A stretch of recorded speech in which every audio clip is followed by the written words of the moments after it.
Pankhade official आपल्या YouTube चॅनलवरती आज आपण या व्हिडिओमध्ये SRPF वरणगावचा फायनल कट ऑफ किती लागणार आहे हे बघणार आहोत। तुम्ही म्हणाल की SRPFचा अजून ग्राउंडचा कट ऑफ लागला नाही आणि पेपरसुद्धा झाला नाही आणि तुम्ही फायनल कट ऑफ कुठून सांगायला लागलेत, तर हा भाकीत अंदाज आहे।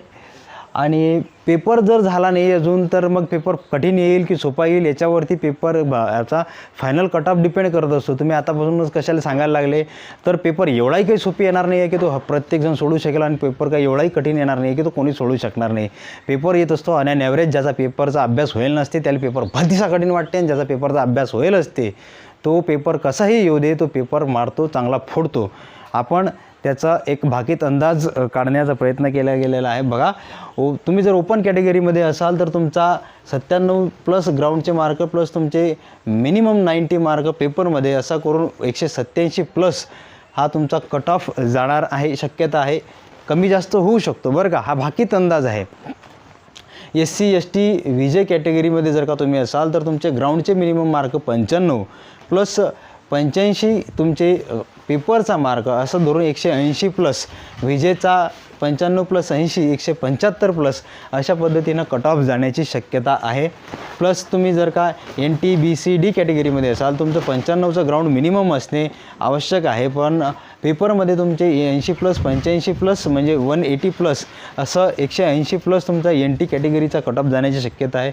OBC कॅटेगरीमध्ये जर तुम्ही असाल तर तुमचा मिनिमम 95 हा ग्राउंडचा कट ऑफ, ग्राउंडचे मार्क्स आणि मिनिमम 88 मार्क तुमचे पेपरमध्ये तुम्हाला पाहिजेत। 183 प्लस तुमचा कट ऑफ हा OBC कॅटेगरीचा जाण्याची शक्यता आहे। आणि SBC SC BC यांचे मिनिमम 95 मार्क जे आहेत ते ग्राउंडचे आहेत आणि पेपरमध्ये 82-83 अनुक्रमे त्यांना 177 प्लस 178 प्लस असा त्यांचा फायनल कट ऑफ जाणार आहे। आणि EWSचं जे आहे 93 मिनिमम पेपर ग्राउंडचे मार्क आणि 80 हे पेपरचे मार्क असं करून 173 प्लस हे मिनिमम सांगितलेत बरं का मी, किंवा हे मॅक्झिममसुद्धा असू शकतात, जास्तीत जास्त असू शकतात, परंतु हा कट ऑफ जो आहे तो हायच जाणार आहे।